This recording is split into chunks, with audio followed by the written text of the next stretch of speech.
Grandes genios e inventos de la humanidad. Karl Benz, Gottlieb Daimler y el automóvil.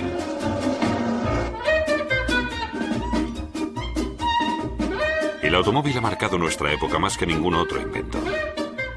Sin duda, vivimos en la era del automóvil, y dos nombres van indiscutiblemente ligados a este hecho. El primero, Karl Benz, empresario de Mannheim, materializó su sueño del automóvil como una fusión de motor y chasis. En 1886 se patentó su velocípedo con motor, el primer automóvil del mundo.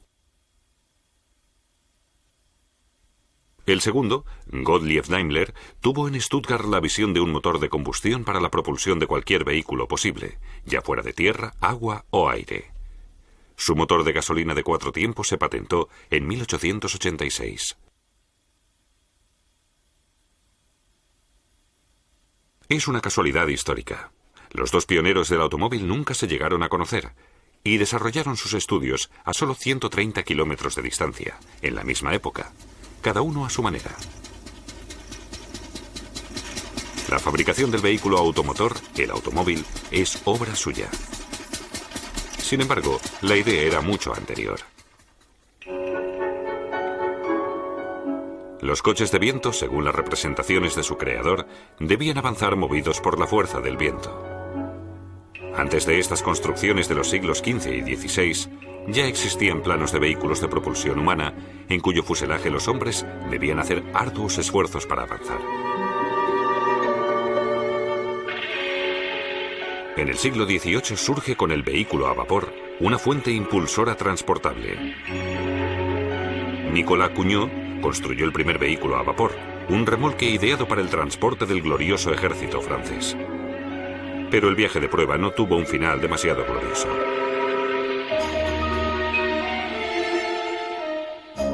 Algunos años después, se crearon pequeños motores de combustión de gas, las máquinas atmosféricas. Étienne Lenoir, de París, creó una máquina con 2 pistones y un cilindro. El primer motor eficaz de combustión interna. Incluso llegó a realizar con él una salida por los alrededores de París.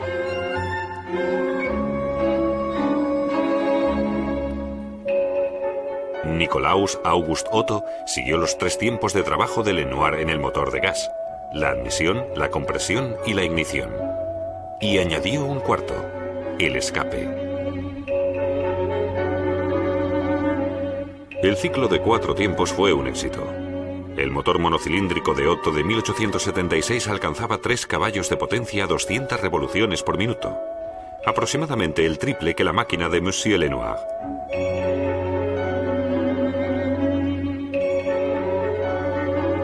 La fábrica de motores de Otto, Deutz AG en Colonia, se convirtió en la mayor fabricante de motores de 4 tiempos de Europa y, por supuesto, siguió trabajando de forma regular. También participó en el desarrollo del motor de 4 tiempos Gottlieb Daimler, entonces socio en la dirección de la fábrica de Deutz. Junto a Wilhelm Maybach, se le consideró un constructor superdotado de su época.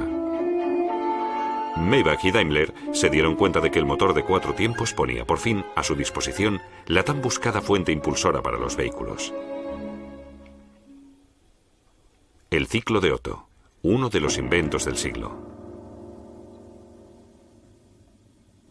El pistón, en su descenso, crea un vacío dentro del cilindro.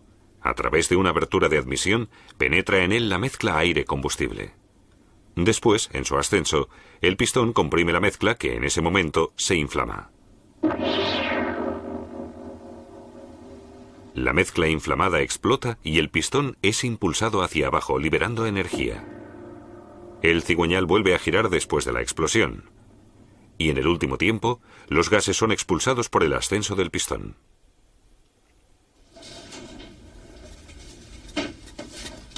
(1883).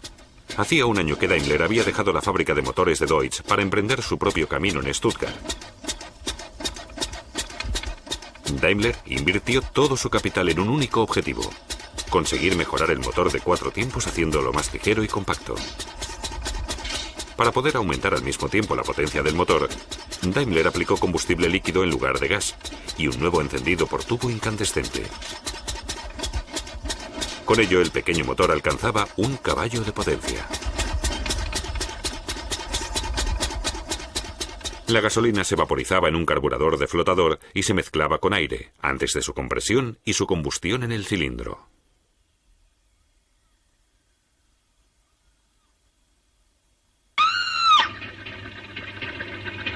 Aunque así lo creyeran muchos contemporáneos, no serían los espíritus los que harían peligrar los viñedos de Stuttgart en 1885, sino Daimler con su bicicleta a motor.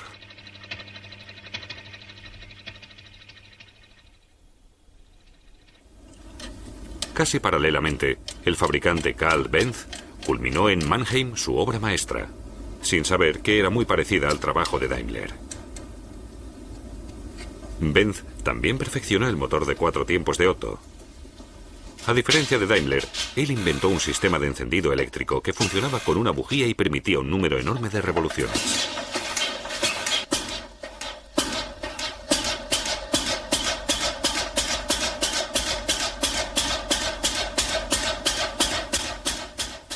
En julio de 1886, Benz realizó su primer viaje de prueba con su coche de 3 ruedas. Con su elegante chasis de tubos de acero de construcción ligera, era mucho más que un carruaje sin caballos. Lo que circulaba era el primer automóvil del mundo.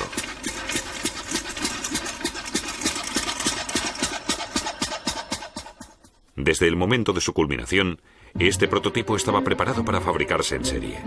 Un trabajo magnífico para Benz. A finales de 1887 comenzó la producción de coches en su fábrica de motores de Mannheim. Daimler, en Stuttgart, siguió sus pasos poco después. Él también tenía un automóvil en proceso.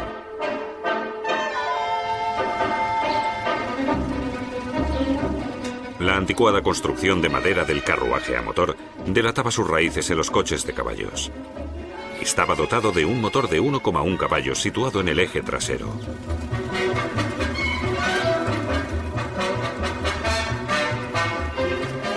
El primer Benz con 4 ruedas llegó en 1893, el modelo Victoria, con nada menos que 3 caballos de potencia.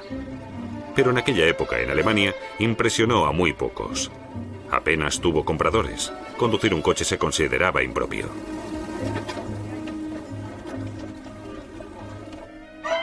Todo lo contrario pasó en Francia, donde Benz y Daimler celebraron el éxito de sus ventas.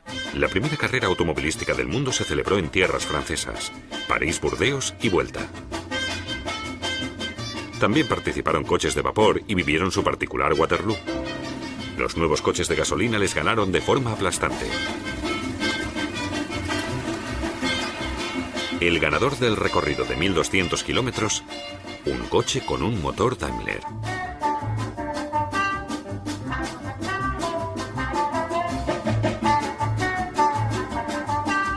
Con Peugeot nació en Francia a finales de siglo la tercera marca de coches. Muchos otros nombres que hoy ya casi nadie recuerda tuvieron una vida comercial muy corta. Mientras tanto, en Alemania se fueron aceptando mejor sus traqueteos.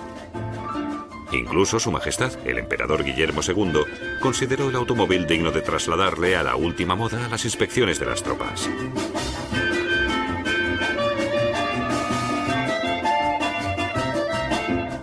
Con el título Rey del Automóvil se condecoró a otro dirigente, Henry Ford, soberano de miles de trabajadores del sector en Detroit. Ford revolucionó la producción automovilística.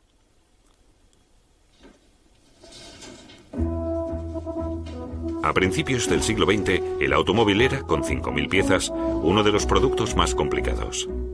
Aunque se siguió trabajando al estilo de los talleres, el creciente mercado evolucionó hacia métodos de producción más eficaces.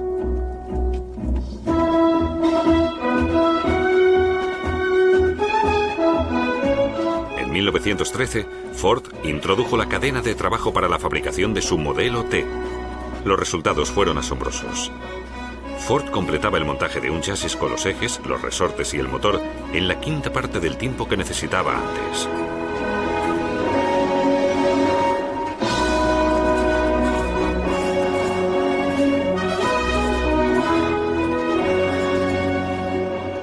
Con ello, bajó el precio de los automóviles y las ventas se dispararon.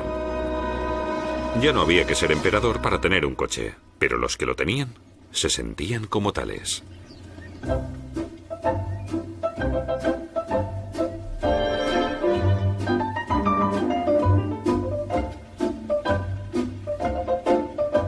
Poco antes de la Primera Guerra Mundial, el enorme coche de motor se había transformado en un automóvil más reducido y estirado. Por norma general, predominaban los coches descubiertos con el motor delante y la transmisión detrás. Pero no se mantuvo así. Los constructores probaron todas las modalidades posibles. Así, se fabricaron modelos con la transmisión en el eje delantero en lugar del trasero, con lo que se distribuía mejor el peso del motor sobre la rueda motriz y que de cara a la estructura ahorraba mucho espacio. Aunque los coches se fueron haciendo cada vez más elegantes, apenas se varió el principio fundamental de Daimler y Benz. Uno de los cambios principales se produjo en los años 50 con el cierre del chasis con una carrocería autoportante. Se pusieron piezas de hojalata como elementos de sujeción y el motor y el chasis se fijaron directamente en la carrocería. A partir de entonces, se construyeron millones de coches que invadieron las calles. Cuidado con el tráfico. 30 años después de su invención, el coche ya había cambiado el día a día más de lo que sus creadores se hubieran podido imaginar. El automóvil fue un sueño para esa época, y durante mucho tiempo, muchos no pudieron permitírselo. Un trabajador necesitaba casi el sueldo de todo un año para pagar un coche de gama media. Ferdinand Porsche se propuso crear un coche al alcance de cualquier alemán. Por orden de Hitler, creó en los años 30 el KDF-Wagen, supuestamente al módico precio de 990 marcos. Millones de trabajadores dieron sus preciados ahorros para la construcción de su KDF-Wagen en Wolfsburg, pero nunca llegaron a recibir los coches prometidos por Hitler.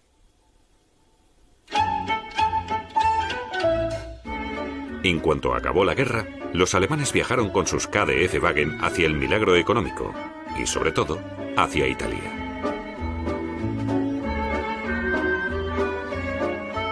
El Volkswagen, coche del pueblo, símbolo de la reconstrucción de la República Federal.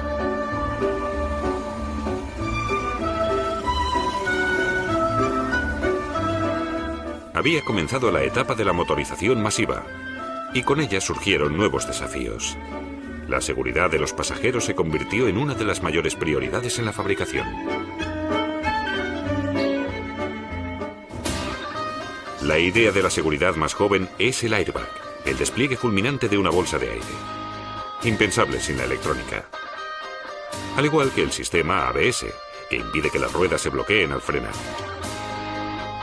Entra la monitorización de la depuración de los gases de escape por el catalizador y la combustión del motor.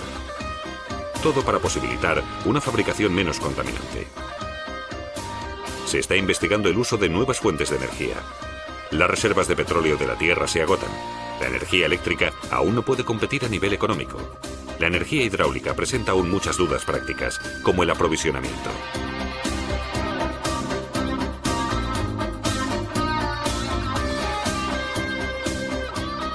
Pero las soluciones empiezan a ser urgentes. Los 400 millones de coches que hay en las calles de todo el mundo generan impactos medioambientales como el calentamiento, la contaminación o el desgaste energético. Nuestros abuelos lo tuvieron mejor. Ellos pudieron disfrutar de la diversión de conducir en la época en que las empresas de los creadores del automóvil, Daimler y Benz, se fusionaron, creando así una multinacional de automóviles que hoy está entre las mayores del mundo.